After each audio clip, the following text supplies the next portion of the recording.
You're watching 13 WMAZ Law Call, sponsored by Macon law firm Reynolds, Horn, and Servant. Your rights, your calls, live. This is 13 WMAZ Law Call. Well, hello and welcome to Law Call. I'm Morgan Dukes, and tonight we're going to be discussing a very important yet painful issue at times, workers' compensation. But with me tonight, I have two great attorneys that's going to really give you all the answers that you really need. Let's begin with our very own personal injury attorney, Wendell Horn. How you doing, Wendell? Fine. Nice to be with you tonight or today, Morgan. It's good to see you always. It's always good to see you. And it's always good to see you when you're not injured in any kind of way, because workers' compensation is a sensitive subject for a whole lot of people, and it can be quite painful and annoying.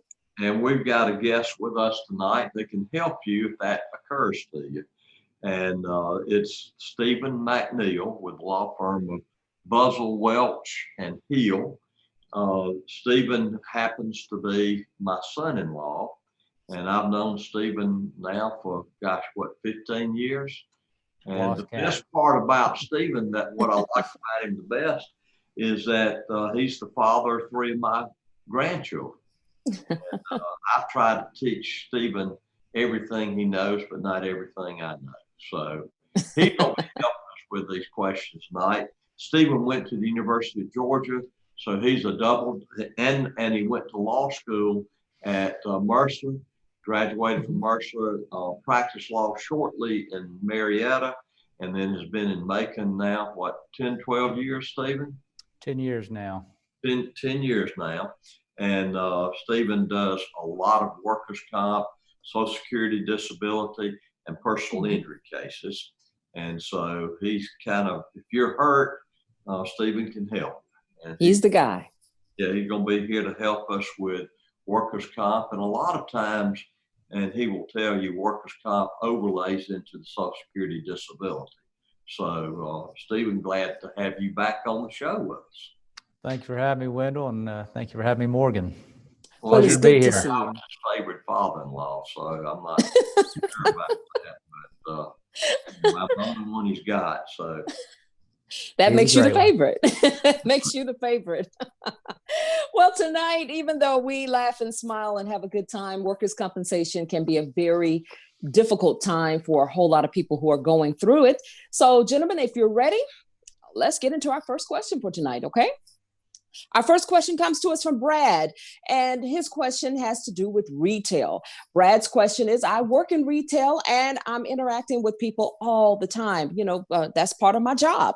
Can I get workers' comp if I contract the coronavirus? Stephen, that's a hot topic. It is, and a difficult topic to answer for many. This would be considered an occupational illness type case. They're very tough burdens of proof to meet because we can catch coronavirus in any setting in life. If Brad is leaving his home and getting exposed at the gas pump or in a grocery store or elsewhere, he could catch coronavirus. So it'd be very difficult to prove they did catch the coronavirus in his work setting in retail. But if you could exclude all the other possible causes of him contracting coronavirus, then yes, he could receive workers' comp. But the real difficulty lies in proving the case. Okay. Wendell, anything? I think Stephen's absolutely right. We talked about this before coming on, and that is a difficult case. That's a difficult case, but there have been a lot of outbreaks in factories and that sort of thing, and I guess it's not impossible. I would certainly talk to a lawyer if you had that happen. Absolutely. It's all case dependent. The facts are everything in these situations, and there, like Wendell said, there's been some hotspot outbreaks in captive settings like poultry plants, assembly line factories, and of course, our first line of defense here are our healthcare workers. So it all depends on the situation, and I would highly recommend talking with an attorney if you have contracted coronavirus and find yourself in one of these situations. And the other thing, to even have a lawyer that's willing to put forth the effort to see if it can be proven, you got to have a bad result from it. If you just have flu-like symptoms, that's not going to be economically enough of a case to pursue at all. It's got to be a catastrophic, one of the catastrophic things we read about with people that have had COVID-19. And that's a very good point. Thank you for bringing that out. Yeah. All right, well, let's move on to Evan's question. He has a question that I know a lot of people are concerned about, and it goes a little something like this. I was in a car wreck while on my job. My employer is claiming that I'm not eligible for workers' comp since the wreck was my fault. Is this true? Stephen? I would start by saying it's patently false. Workers' comp is a no-fault system. Yeah, it doesn't matter if Evan was at fault in causing a wreck. If he has been in an accident and sustained injuries and was disabled as a result of those injuries from his work, he has a compensable workers' compensation claim.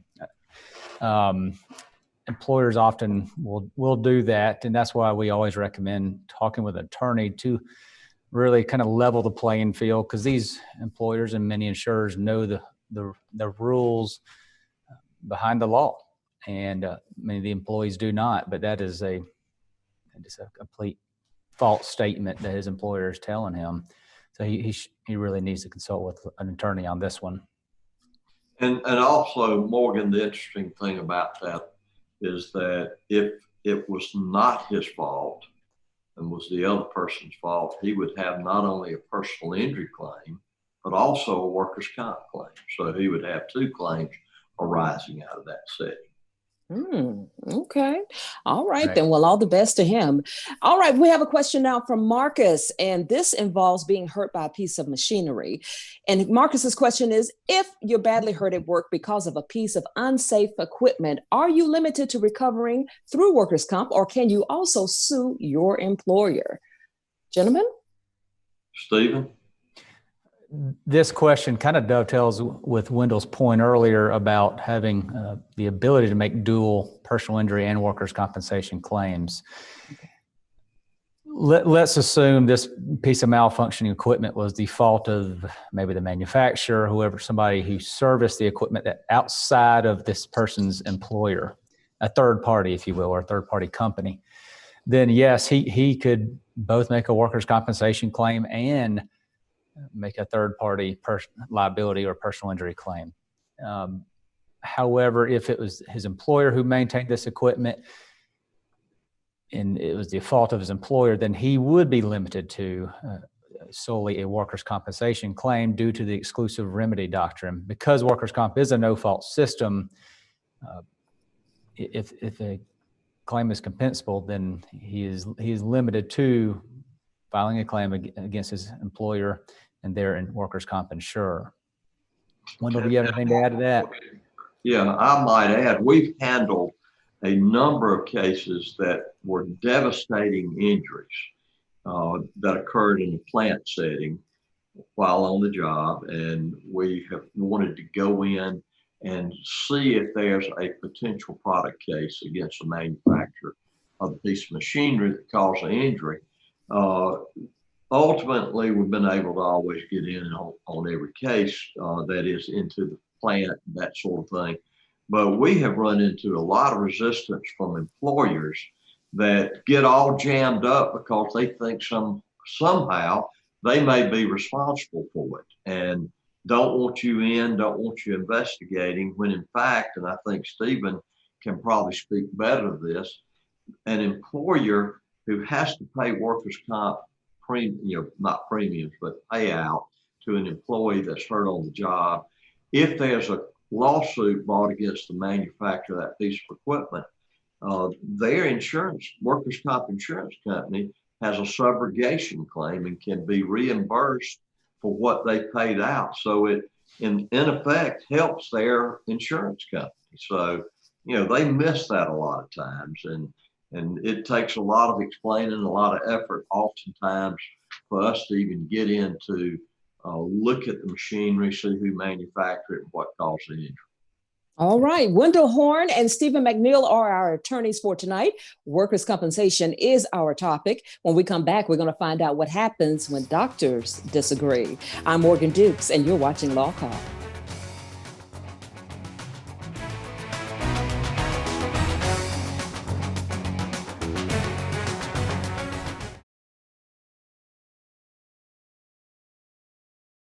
You're watching Law Call on 13 WMAZ with personal injury attorney Carl Reynolds, who has recovered more than $500 million for his clients, dedicated to helping injured Georgians for more than 50 years.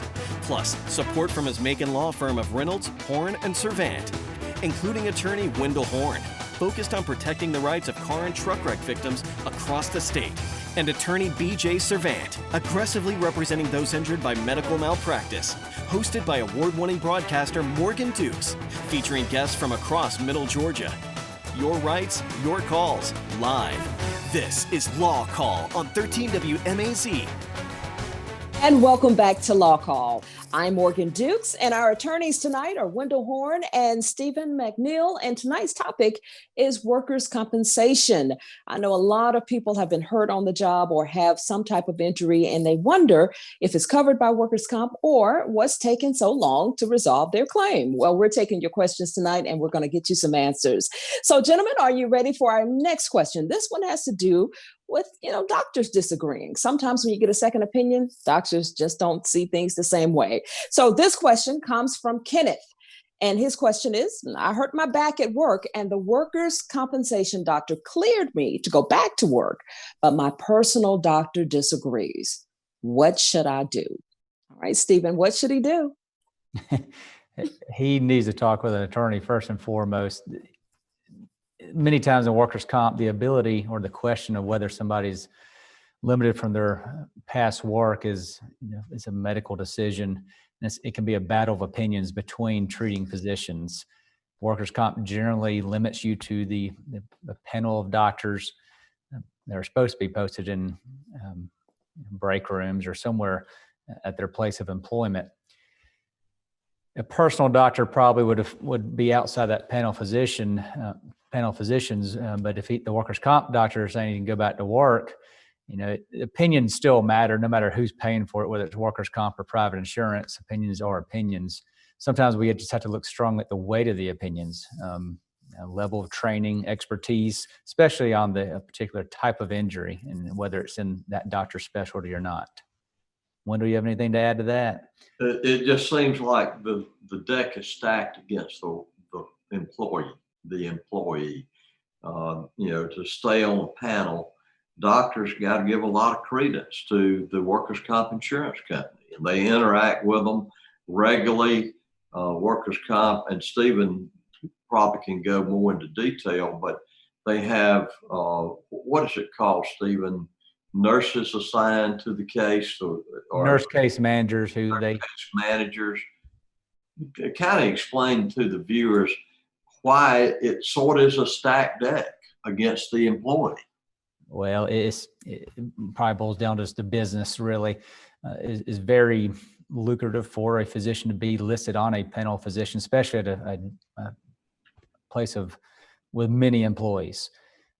They get a lot of repeat work from an employer, and it's real important to find a physician who is objective and is not biased one way or the other. We just ask for a fair doctor who wants to do no harm to an injured employee and isn't beholden to the employer or their insurance company for repeat business.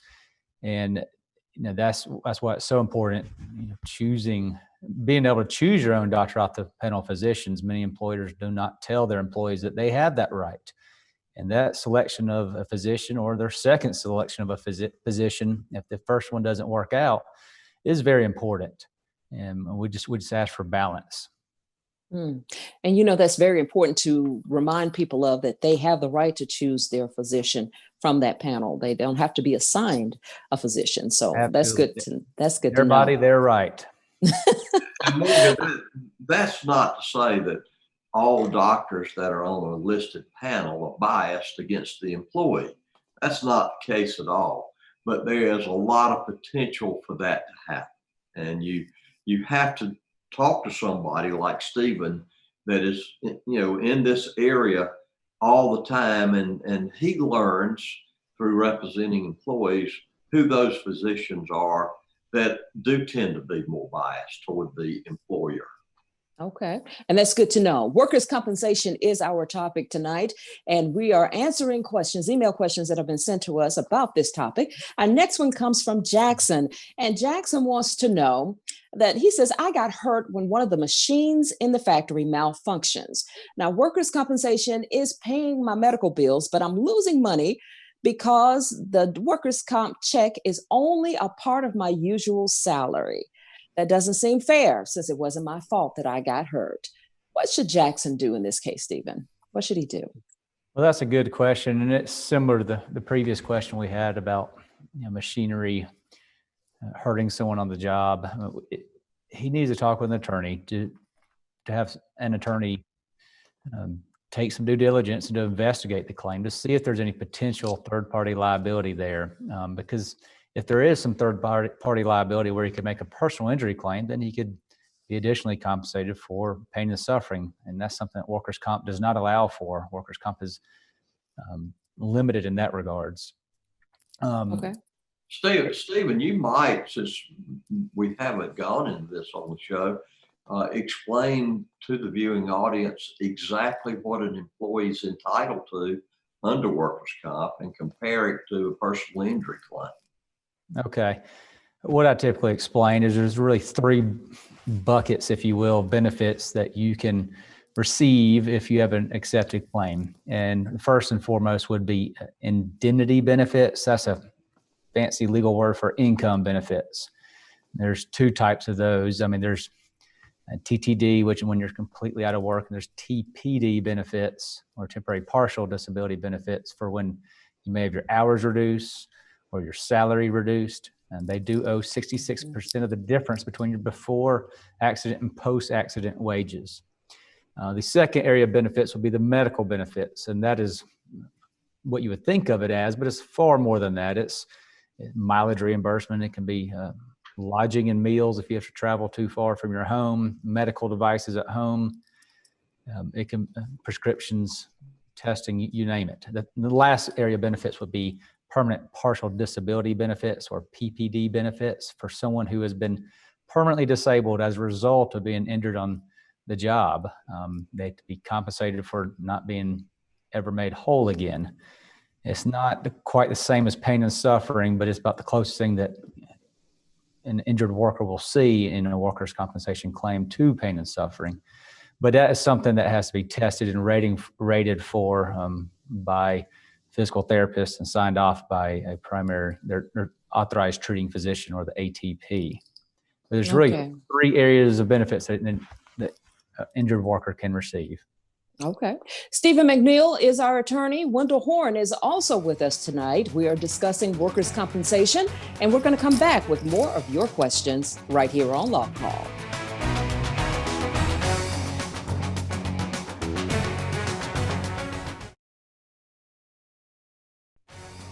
And welcome back to Law Call. If you have further questions for Stephen McNeil, you can reach him at Buzzell, Welch and Hill, 200 3rd Street, right here in Macon, or you can give them a call at 478-742-8820, or find them on the web at www.bwhlegal.com. If you would like to speak with Wendell Horn, you can find him at Reynolds, Horn and Servant, 478-405-0300, or on the web at www.reynoldsinjurylaw.com. And don't forget to follow Reynolds, Horn and Servant on Facebook. All right, gentlemen, we're having an interesting time discussing workers' compensation and giving some really good answers. So I thank you both for being here tonight. Our next question comes from Cindy. Cindy has a question about her husband. She says, my husband was injured at his job and will require several months to heal. Now, his company is paying workers' comp benefits, but I feel he should sue the company for his pain and suffering and lost wages. Is this a possible route for Cindy? What should she do, Stephen? Well, this again dovetails with the prior question, where pain and suffering is not one of the components of workers' compensation law. because it's a no-fault system. We don't have to prove anybody was negligent or reckless. And in this case, her husband getting hurt. However, he should be getting lost wages if he's continuing to heal and disabled from his past work, or the employer is not offering him suitable work within his restrictions.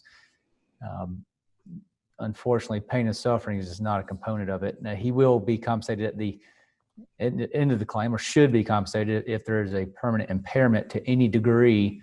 There's a formula that we use, or the Workers' Compensation Act uses, to determine what he should be compensated. And it's largely tied to the rating along with his weekly paycheck amount, his indemnity rate.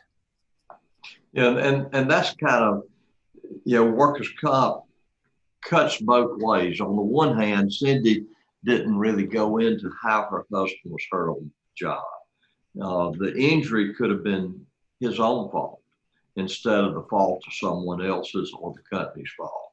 And he's still going to get compensated regardless of whether he hit himself with a hammer or dropped something on his leg, and that it was clearly his fault. Workers' comp's going to pay. He would not have a personal injury. If it was a personal injury setting, he wouldn't be compensated at all unless he was able to prove it's the other person's fault or a third party's fault. The flip side of it, as Stephen has referred to, at the end of a workers' comp claim, you do end up with a permanent partial disability that you get paid for. And usually that is at a much lesser rate than what you would get in a personal injury setting, where you had a disability that lasted your entire life or part of your life. It's going to be at a higher rate, typically by a jury, than in a workers' comp setting where you go to a book to look at. So there are a lot of variances between the two, but there's some overlap also. Okay. Well, I want to remind everyone, if they would like a consultation with either one of you, you still offer complimentary consultations. Am I correct? Absolutely. All right, Wendell? Oh, yeah, of course we do. Okay. And tell us, before we go, because it's almost time for us to wrap up for tonight, how does an attorney get paid in a situation like this, in a workers' comp case? Cover the workers' comp aspect of it. And how do y'all handle a workers' comp fee? Well, the Georgia Workers' Compensation Act states that an attorney can be paid no more than 25% of the benefits earned for an employee. That does not apply for medical benefits. If we get somebody an appointment with a doctor, or we have to get a surgery approved for that employee, we can't charge a fee on that. Of course, it gets paid to the physician. But we earn our fee on getting income benefits started, or PPD benefits paid, or in some scenarios, a lump sum payment, that 25%. Okay. Well, Stephen McNeil has been our workers' comp expert tonight, and thank you so much. Buzzell, Welch, and Hill is where you can find Stephen. Wendell, it's always good to see you, and I bid you good night, gentlemen. Okay? We appreciate you. All right. Yeah. Until next time, I'm Morgan Dukes. This has been Law Call. Good night, everybody.